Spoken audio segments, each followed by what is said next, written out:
Hello, this is Kristin M Roach, and I'm writing a letter from my studio to you.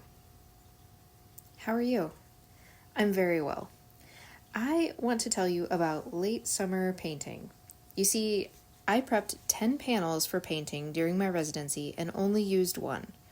So when I returned, I took advantage of that early morning time I love and painted before work using those panels. There's a little drawing on the side that shows how I made the panels. Hot press arches watercolor paper, GAC 100 medium, and birch panels from Dick Blick.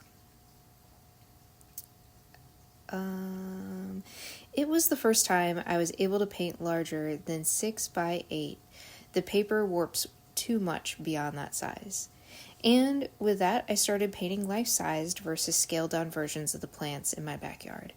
I believe the red clover blossom was the first, then rose hips, just released as print, and the original is now available for sale too. Then elderberries and sumac, which I'm actually just finishing in my studio this week. The rose hips ended up being a funny one because I went outside with my plein air kit, got settled in, started to draw the underdrawing, kind of just sketching it out. That blissed out sun-kissed joy started to take over, and then I flipped out, scrambled out of my spot because ants literally crawled up my pants.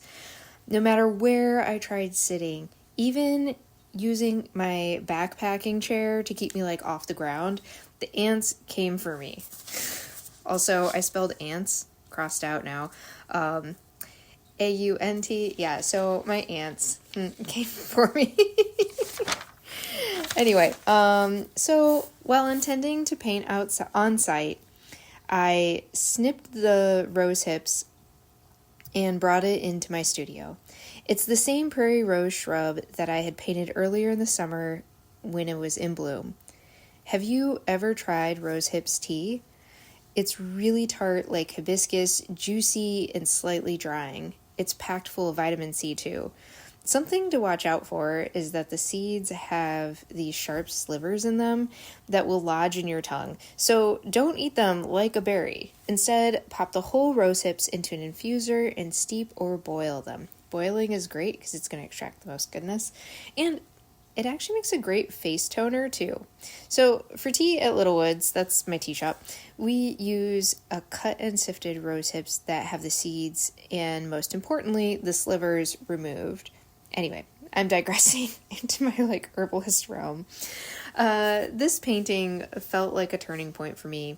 It was life-size scale on a panel, and I intentionally looked back at the whole of the series and attempted to use the elements from the past paintings I enjoyed the most. I think this blue is my favorite color too. At 12 by 12, it's my largest gouache painting to date. I'm prepping a 24 by 30 inch panel though for the spring painting season. I wonder what plant will be captured there. Sincerely, Kristin M Roach. Some quick end notes. You can find the original letters that I wrote, images of them, as well as a transcript for this podcast recording, over at kristinmroach.substack.com.